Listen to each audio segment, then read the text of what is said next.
ஏய் சந்தோஷ், உனக்கு எவ்வளோ தைரியம் இருந்தா நீ என் தங்கச்சியை விட்டுட்டு இன்னொரு பொண்ணை கல்யாணம் பண்ணணும்னு நினைப்ப? இத்தனை நாளாக நான் பொறுமையாக இருந்ததே என் தங்கச்சியை எப்படியாச்சும் உனக்கு கல்யாணம் பண்ணி கொடுக்கணுன்னு தான். இவ்வளோ நாள் எனக்கு ஐடியா தான் இல்லாமல் இருந்துச்சு. இப்போ நான் ஒரு பிளானே போட்டு வச்சுருக்கேன்டா. நான் போட்டிருக்க பிளானை மட்டும் சக்ஸஸ்ஃபுல்லாக நடந்துருச்சு. கண்டிப்பாக நீ உஷா காலத்தில் தான் தாலி கட்டுவ. உன்னை கட்ட வைப்பேன்டா. இந்த மாத்திரையை மட்டும் நீ சாப்பிட்றது எதெல்லாம் கலந்து கொடுத்துட்டன்னா போதும்டா. நீ எப்படியும் உன் சுயநினைவையே இழந்துருவ. அதுக்கப்புறம் நான் நினச்சது கண்டிப்பாக நடக்கும்.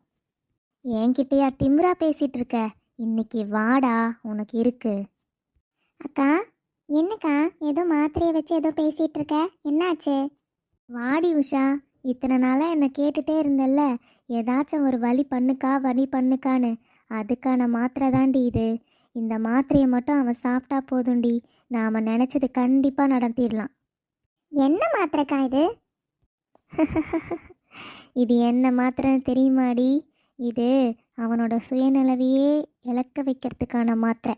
இதைய மட்டும் நம்ம சாப்பாட்டில் கலந்து கொடுத்துட்டோம், அதுக்கப்புறம் அவன் எல்லாத்தையும் மறந்துடுவான்.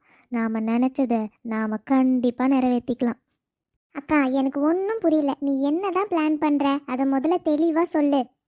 ஏ லூசு, முதல்ல இதை அவனை சாப்பிட வைக்கலாண்டி. சாப்பிட்டதுக்கப்புறம் அவன் எல்லாத்தையும் மறந்துடுவான், சரியா? அந்த டைமில் நீ அழகாக ட்ரெஸ் பண்ணி அவன் பக்கத்தில் போய் படுத்துக்கோ. அவ்வளோதான். நான் என்ன பண்ணுவேன், காலையில் பார்க்குற வரையுமே அவன் கண்ணே முழிக்க மாட்டான். அந்த டைமில் அவன் உன்னை கெடுத்துட்டான்னு சொல்லி கல்யாணம் பண்ணி வச்சிட்றேன். போதுமா? அக்கா, சூப்பர் பிளான்க்கா. இது கண்டிப்பாக சக்ஸஸ் ஆகணும்க்கா.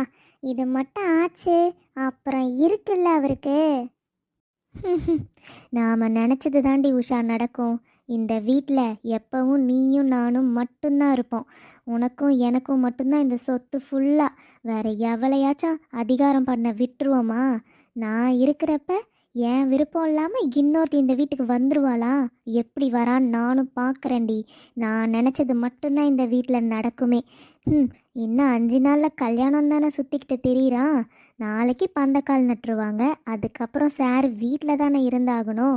நாம் நினச்ச பிளானை கண்டிப்பாக நாளைக்கே செஞ்சு முடிக்கிறோம், சரியா? அந்த மணமேடையில் உனக்கும் அவனுக்கும் கல்யாணம் நடக்க போகுதுடி. அது நடத்தலை, என் பேர் ராணி இல்லை.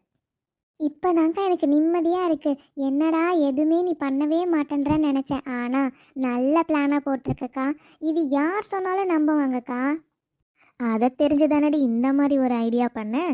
இந்த மாதிரி மட்டும் நடந்துருச்சுன்னு தெரிஞ்சதுன்னா இந்த ஊரில் இருக்கவங்களே அவனுக்கும் உனக்கும் கல்யாணம் பண்ணி வச்சுருவாங்க.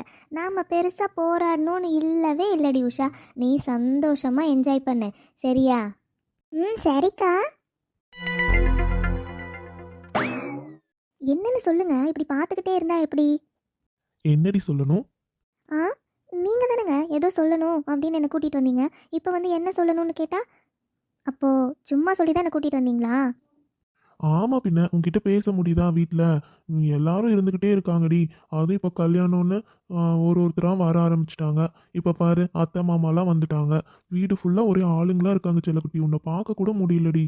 அதான் உன்னை மேலே கூட்டிகிட்டு வந்துட்டேன். ஏன் நான் கூப்பிட்டு வரக்கூடாதா என்ன? அப்படிலாம் ஒன்றும் இல்லை. ஆனால் எல்லாரும் இருக்கப்ப நான் மட்டும் கீழே இல்லைன்னா எதாவது நினைக்க மாட்டாங்களா என்ன? அதான் சொன்னேன். அனு, நடக்கிறதெல்லாம் பார்த்தா நிஜமா கனவானே தெரியலடி. நான் ரொம்ப சந்தோஷமா இருக்கேன். எனக்கு என்ன பண்ணுறதுனே தெரியல. அதான் உன்னை கூட்டிகிட்டு வந்துட்டேன் மேலே. என்னங்க ஆச்சு உங்களுக்கு? ஏன் இப்படிலாம் சொல்லிட்டு இருக்கீங்க? ஏன் இதெல்லாம் கனவா இருக்கா என்ன? எல்லாமே நிஜம்தான். எல்லாம் நிஜம்தாண்டி. ஆனால் எனக்கு நம்ம லவ் பண்ணது இப்போ நடக்கிறதெல்லாம் நினச்சி பார்த்தா கனவா தாண்டி இருக்கு. எப்படியோ வீட்டில் பேசி சம்மதம் வாங்கி இப்போ 2 பேருக்கும் கல்யாணமே ஆக போதே. அது நினச்சா ரொம்ப சந்தோஷமா இருக்கு. சரி, அதுதான் உன் கூட அந்த நிமிஷத்தை என்ஜாய் பண்ணணும்னு நினச்சேன். அதான் உன்னை மேலே கூட்டிகிட்டு வந்தேன். ஓஹோ, சார் அப்போ லவ் பண்ணுற மூடில் இருக்கீங்க போல. இதுக்கு நான் உண்மையை சொல்லணுமா பொய் சொல்லணுமா? சி போங்க, நீங்கள் என்ன சொல்லுவீங்கன்னு எனக்கு தெரியும். அதான் தெரியும்ல, அப்போ என்ன நீயே சொல்லு பார்ப்போம். ஏங்க, இப்போ எதுக்கு இவ்வளோ பக்கத்தில் வந்து உட்காந்துருக்கீங்க? நகர்ந்து உட்காருங்க. ஏய், நீ தானடி சொன்ன நான் எதுக்கு உன்னை மேலே கூட்டிகிட்டு வந்தேன்னு தெரியும்னு. அது சொல்லு, நான் நகர்ந்து போகிறேன். ஷூ, நீங்கள் இருக்கீங்களே, உங்களை என்னதாங்க நான் பண்ணுறது? யாராச்சும் வந்தால் பிரச்சனை ஆகிடும். நகருங்க. அனு, இன்னும் எத்தனை நாள்டி இதே சொல்லிட்டு இருப்ப? நம்ம 2 பேருக்கும் இன்னும் 5 நாள்ல கல்யாணமே ஆக போகுது. சும்மா சும்மா யாராச்சும் வந்தா பிரச்சனை ஆயிடும்னா, இதுக்கு மேல என்னடி பிரச்சனை பண்ண போறாங்க? ஆ அதெல்லாம் எனக்கு எதுவும் தெரியாது. வீட்டில் எவ்வளோ சொந்தக்காரங்க இருக்காங்கன்னு பார்த்தீங்கல்ல. எல்லாரும் இருக்கப்ப இந்த மாதிரிலாம் உட்காந்துட்டு இருந்தா யாராச்சும் ஒருத்தர் மேலே வந்தால் என்னங்க நினைப்பாங்க? அதான் சொன்னேன். அதெல்லாம் யாரும் வரமாட்டாங்கடி செல்லக்குட்டி. கொஞ்ச நேரம் என் கூட உட்காந்துறேன். எப்போ பார்த்தாலும் எல்லார் கூடயும் தானே இருக்க. என் கூட தாண்டி நீ இருக்கவே மாட்டேன்ற. என்னங்க இப்படிலாம் சொல்கிறீங்க? சரி, கொஞ்ச நேரம் தான் ஓகேவா? அதுக்கப்புறம் நான் கீழே போயிடுவேன். அப்புறம் இருக்க சொல்லக்கூடாது, சரியா? அது அப்புறம் பார்த்துக்கலாம். இங்கே பாருங்க, என்ன நீங்கள் பேச்சு மாறீங்க? என்கிட்ட ஃபஸ்ட்டு என்ன சொன்னீங்க? இப்போ என்ன இப்படி பேசுகிறீங்க? அதெல்லாம் முடியாது. நீங்கள் இப்படியே தான் பேசிகிட்டு இருப்பீங்க. நான் கிளம்புறேன். சரி சரி உட்காருடி. அனு, ஐ லவ் யூ டி. என்னடி சிரிக்கிற? நீ ரிட்டர்ன் சொல்ல மாட்டியா? அது எனக்கு எப்போ சொல்லணும்னு தோணுதோ நான் அப்போ சொல்கிறேன், ஓகேவா? அனு, இன்னைக்கு ஒரே ஒரு டைம் சொல்லுடி. என்னை கடைசியா நீ எப்போ சொன்னேன்னு யோசிச்சு பாரு. வேலண்டைன்ஸ் டே அன்னைக்கு சொன்னடி. அதுக்கப்புறம் ஒரு ஐ லவ் யூ கூட இல்ல அனு. எனக்கும் உன்கிட்ட இருந்து கேட்கணும்னு ஆசையா இருக்கும்ல. சொல்லுடி. அதான் நீங்கள் கேட்டுகிட்டே இருந்தீங்க. வேலண்டைன்ஸ் டே அன்னைக்கு சொல்லிட்டேன்ல. அப்புறம் என்ன? அதுக்கப்புறம் எனக்கா திரும்பி எப்பயாச்சும் தோணும் உங்ககிட்ட சொல்லணும்னு. அப்போ சொல்கிறேன். நீ வேணா பாரு அனு. கூடிய சீக்கிரம் என்கிட்ட ஓடி வந்து ஐ லவ் யூ மாமா நீ சொல்லுவ. அதையும் பார்க்கலாம். என்ன 2 பேரும் இங்கே உட்காந்து ரொமான்ஸ் பண்ணிட்டு இருக்காங்க? என்ன அர்ஜுன் இப்படிலாம் பேசுவானா? ச்சே, அவகிட்ட என்ன இவ்வளோ கேரிங்காக இவ்வளோ பாசமாக உட்காந்து பேசிகிட்டு இருக்கா? இவ என்கிட்ட மட்டும்தான் அப்படி பேசணும். என்ன அனு கிட்டலாம் உட்காந்து இப்படி பேசிகிட்டு இருக்கா? இப்போ என்ன பண்ணுறது? எப்படியாச்சும் இப்போ அவளை அனுப்பணும். டே அர்ஜுன்! ஐயோ, இங்க நகருங்க. ஐஷு வந்திருக்காங்க, நகருங்க. வா ஐஷு. டேய், இங்கே உட்காந்து என்னடா பண்ணுற? நான் உன்னை எங்கெல்லாம் தேடிட்டு இருக்கேன். வா கீழே போகலாம். ஐஷு நீ போமா. நான் கொஞ்ச நேரம் கழிச்சு வரேன் போ. அதெல்லாம் முடியாது அர்ஜுன், இப்போவே நீ கிளம்பி வரணும். வா, வீட்டிலலாம் நிறைய பேர் வந்திருக்காங்கடா. எனக்கு யாரையுமே தெரியாதுல்ல. நீ என்னன்னா இங்கே வந்து உட்காந்துட்டு இருக்க? என் கூட வந்து உட்காரு, வா. நாம் 2 பேர் போய் பேசிகிட்டு இருக்கலாம், வா. ஐஷு ஒன்றும் பிரச்சனை இல்லை. நீ ரூமுக்கு போயிட்டு உட்காந்து டிவி பார்த்துட்டு இரு. நான் கொஞ்ச நேரம் கழிச்சு வரேன். ஏன்னா நானே அனு இப்போதாம்மா கூட்டிகிட்டு வந்தேன். கீழே எல்லாரும் அவளை பிடிச்சி வச்சுருந்தாங்க. இப்போ தான் எல்லார்கிட்டையும் பேசி அவளை நைஸாக மேலே கூட்டிகிட்டு வந்திருக்கேன். நாங்கள் 2 பேரும் கொஞ்ச நேரம் பேசணும். நீ போ ஐஷு. நீ போய் டிவி பாரு. நான் வரேன். என்னடா நீ இப்படிலாம் சொல்கிற?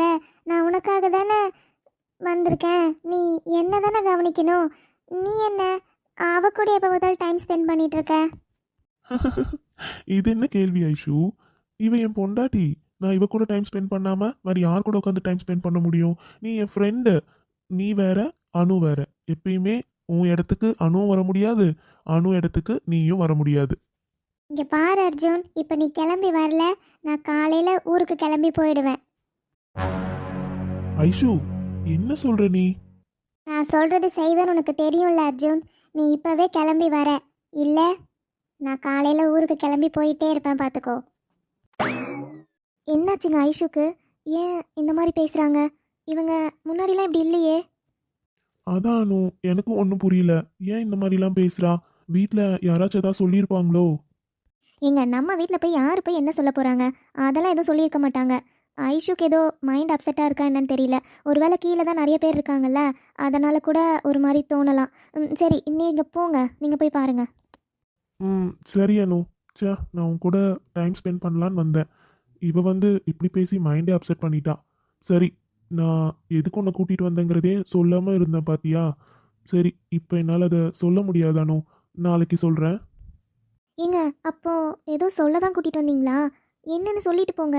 எனக்கு இல்லைன்னா நைட்டு ஃபுல்லாக அதே தோணிட்டு இருக்கோங்க, ப்ளீஸ். இல்லைம்மா, எனக்கு இப்போ சொல்கிற மூடே இல்லை. நான் சொன்னா நீ ரொம்ப சந்தோஷப்படுவ. அதை நான் என் கண்ணால் பார்க்கணும்ல. அதை பார்த்து என்ஜாய் பண்ணுற மூடு எனக்கு இருக்கணும்ல. அதனால தான் நான் நாளைக்கு சொல்கிறேன். நீ போய் தூங்கு. ஏங்க, சரிங்க, உங்கள் இஷ்டம். சரி, வாங்க போகலாம். வானு. எப்படியோ அண்ணி, பேசிட்டே இவ்வளோ பூவையும் கட்டி முடிச்சிட்டோம். நாங்கள் மட்டும் இருந்திருந்தோம், 2 பேரும் மூஞ்ச பார்த்துட்டு உட்காந்து கட்டிக்கிட்டு இருந்திருப்போம் அண்ணி. ஆமாம் வசந்தி, இந்த மாதிரி சந்தோஷமாக விசேஷ நாள் அப்போ தான் உட்காந்து எல்லாரும் சேர்ந்து உட்காந்து பூ கட்டுவோம். வீடே பற்றியா கல்யாண வீடு ஆயிடுச்சு, கலகலப்பாக ஆயிடுச்சு போ. ஆமாக்கா, நீங்களும் வந்ததுக்கப்புறம் தான் வீடே நல்லா கலகலகலன்னு இருக்குது. காலையில் தான் நான் வந்தேன், அப்போ கூட எல்லாரும் வேலை செஞ்சுட்டே இருந்தாங்கக்கா. நீங்கள் வந்ததுக்கப்புறம் பாருங்கள், வேலைலாம் கடகட நடந்துருச்சா இல்லையா? அட என்னம்மா ராதிகா, நீ வேற இப்படிலாம் சொல்கிற? ஆமாம் மதினி, நீங்கள் வந்ததுக்கப்புறம் தான் நல்லா இருக்குது. நீங்கள் மட்டும்தான் வந்திருக்கீங்க. அண்ணா, அம்மா, அப்பா எல்லாரும் சேர்ந்து வந்திருந்தீங்கன்னா இன்னும் நல்லா இருந்திருக்கும் அண்ணி. அட கவலைப்படாத லட்சுமி, 2 நாள் எல்லாரும் வந்துடுவாங்க. அங்கே அரவிந்துக்கு எக்ஸாம் நடக்குது பார்த்துக்க. அம்மா அப்பாவுக்கும் இங்கே வந்தால் தங்கறதுக்கு கொஞ்சம் கஷ்டமாக இருக்கும் இல்லையா? வீட்லேயும் நிறைய பேர் வந்துட்டாங்கன்னா அவங்களுக்கு பெட் இருந்தால் தானே படுத்து தூங்க முடியும். அதனால தான் அவங்க 2 நாள் கழித்து வரேன்னு சொன்னாங்க. அதான் நான் வந்திருக்கேன்ல உனக்காக. அப்புறம் என்ன லட்சுமி? அதெல்லாம் ரொம்ப சந்தோஷம் அண்ணி. நீங்களாவது முன்னாடியே வந்துட்டீங்களே, எனக்கு ரொம்ப சந்தோஷம்தான் அண்ணி. சரி, நாளைக்கு பந்தக்கால் நடுறதுக்கு எல்லாம் ஏற்பாடு பண்ணியாச்சா அண்ணி? எல்லா வேலையும் முடிஞ்சிச்சு ராதிகா, எல்லாத்தையும் ரெடி பண்ணி வச்சுட்டாங்க வெளியே.